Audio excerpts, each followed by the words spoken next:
Hey dear, Zimzi here with two horror books that come out today that I've been dying to talk about because they've been on my most highly anticipated book reading list, and I received arcs for both of them. And one of them is about a potentially haunted spaceship, and one has cosmic horror, which is one of my absolute favorite subgenres of any subgenre. So I am so excited to talk about them with you guys. So let's dive in.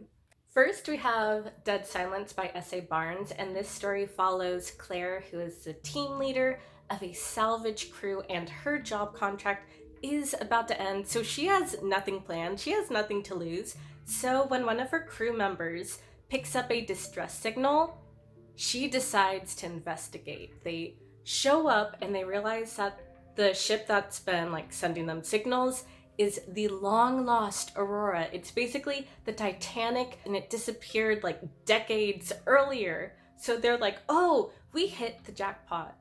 Everyone inside is probably dead, and we can collect a whole bunch of rich people stuff. So they decide to go inside. However, what they find is terrifying, and they realize that what happened to the former passengers might happen to them, so they have to figure out a way to escape before it's too late. This book was compared in the blurb to The Shining, which I get a little bit of. There's tons and tons of psychological horror, which I love, and I would actually compare it more to Event Horizon, which is one of my favorite horror movies of all time. It's basically Hellraiser in space because it was partly inspired by Hellraiser. That's why. So you have all this mind trick psychological stuff that's very personal, very targeted to each different crew member, and it dredges up their past trauma. So that's a really clever device. I love when there's metaphorical ghosts that are haunting characters as well as potentially literal ones.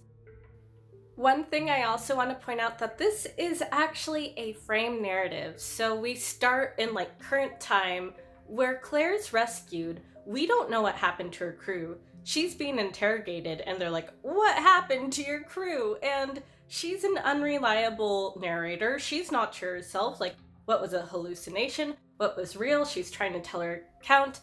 And we as a reader are trying to figure out what happened along with her. So it's this neat little mystery going on. Yeah, overall, I thought it was a really neat, nightmarish, trippy, surreal, non-traditional ghost story in space.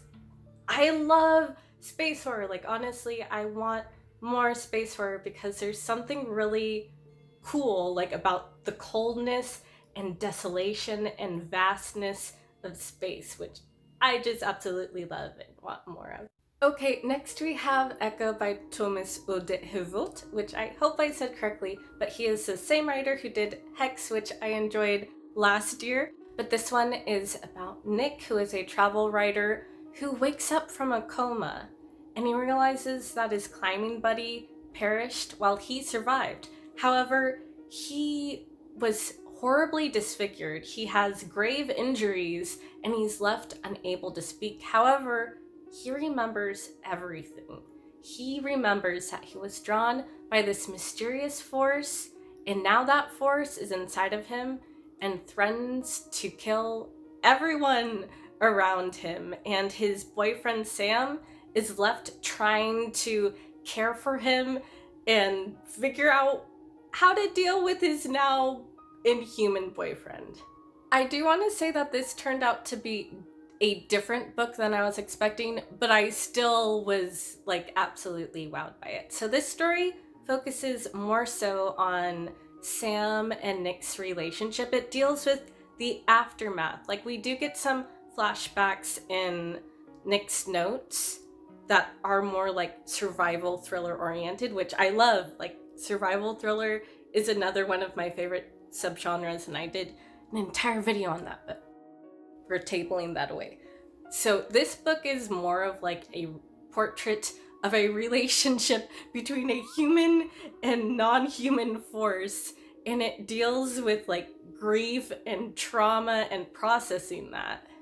There are, though, moments of cosmic horror that, like, absolutely, like, had me in awe. Like, I think the term is called, like, the sublime. It's the feeling of, like, being in front of a cliff and seeing the vastness in front of you and feeling like you're about to fall. That is what this book captures of, like, nature and how terrifying it could be. And there's, like, folk horror interwoven in there as well. And it's just this truly, truly original story that I absolutely loved.